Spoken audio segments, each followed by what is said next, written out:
सोचो, अगर मैं कहूं कि 4500 साल पहले भारत में एक सबसे एडवांस्ड सभ्यता थी, मेसोपोटामिया और इजिप्ट से भी आगे, जहां परफेक्टली प्लान किए हुए शहर, अंडरग्राउंड ड्रेनेज सिस्टम और मल्टी स्टोरी घर हुआ करते थे।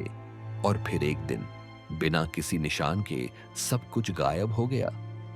सिंधु घाटी के लोगों के साथ क्या हुआ, और इतिहास आज तक इस सवाल का कोई साफ जवाब क्यों नहीं दे पाया?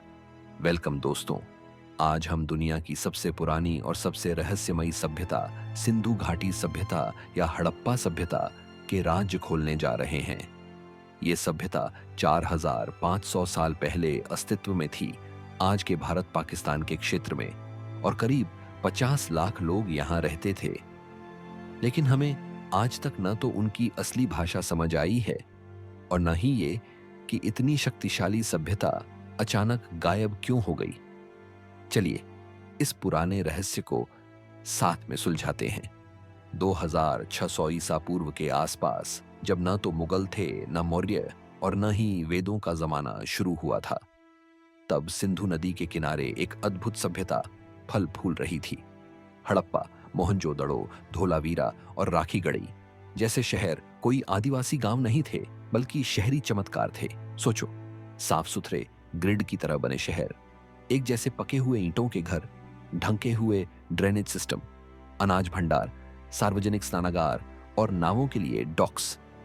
ना कोई बड़े राजा, ना बड़े महल, ना जंगों के निशान, सिर्फ ट्रेड, खेती, सब में बराबरी और हैरत अंगेज अमन।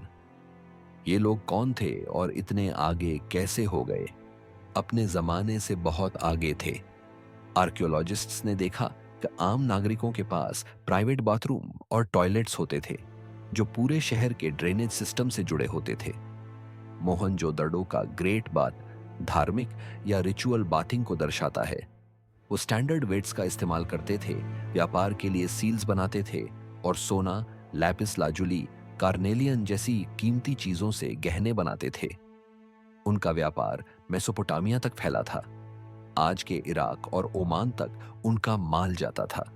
लेकिन सबसे चौंकाने वाली बात यह है, हम आज तक उनकी लिपि को पढ़ नहीं पाए हैं। 4000 से ज्यादा इंस्क्रिप्शन मिल चुके हैं, फिर भी हड़प्पा भाषा अब भी एक अनसुलझा रहस्य बनी हुई है। जियोलॉजिस्ट्स कहते हैं कि सरस्वती जैसी नदियां सूख गईं, मॉनसून बदले, खेती फेल हो गई, ड्रॉट और फेमिन ने शहर तबाह कर दिए। कुछ रिसर्चर्स मानते हैं कि मैसिव फ्लड्स या टेक्टोनिक शिफ्ट्स ने मोहेंजोदारो जैसे शहरों की जिंदगी बर्बाद कर दी। ब्रिटिश आर्कियोलॉजिस्ट्स ने एक वक्त क्लेम किया था कि आर्यंस इन्वेड करके सब खत्म कर गए, लेकिन आज की रिसर्च ने यह मोस्टली रिजेक्ट किया। कोई बड़ी हिंसा के सबूत मिलते नहीं। तो अगर जंग नहीं, तो फिर क्या सच में हुआ? अपने गिरने के बाद भी इंडस वैली का असर जिंदा रहा। उनकी अर्बन प्लानिंग, कल्चर और क्राफ्ट्समैनशिप की झलक बाद के भारत की सभ्यताओं में मिली। इंडस सील्स पर यौगिक पोसिस, स्वस्तिक सिंबल और पवित्र बैल, ये सब वैदिक और हिंदू ट्रेडिशन से जुड़े हुए नजर आते हैं। पर दुखद बात, इजिप्ट के पिरामिड्स या चीन की ग्रेट वॉल की तरह मोहेंजोदारो और हड़प्पा के खंडहर अब डेंजर में हैं। इरोजन, पॉल्यूशन और नेग्लेक्ट की वजह से। हम अक्सर मुगल, मौर्य और ब्रिटिश राज्य की बात करते हैं, पर भारत की सबसे पहली सभ्यता का पहला अध्याय अक्सर इग्नोर हो जाता है। क्यों? क्योंकि न बड़े मंदिर, न ड्रामेदार युद्ध और डिकोड ह्यू टेक्स्ट्स हैं जिन्हें शान से दिखाया जा सके। पर शायद उनकी खामोशी ही उनकी असली ताकत है। अमन, बराबरी, अर्बन सोसाइटी, बिना राजा, बिना हथियार, बिना लालच, यही हो सकता है उनकी सबसे बड़ी विरासत। तो दोस्तों, इंडस वैली सिविलाइजेशन गायब हो सकती है, पर उसकी रूह आज भी भारत की मिट्टी, नदियों के नाम और पुरानी रिवाजों में गूंजती है। अगर ये कहानी पसंद आई तो लाइक करो, इस वीडियो को शेयर करो और सब्सक्राइब करो चैनल को, जिसे हम लेकर आते रहेंगे ऐसी ही छुपी बातें भारत के इतिहास से।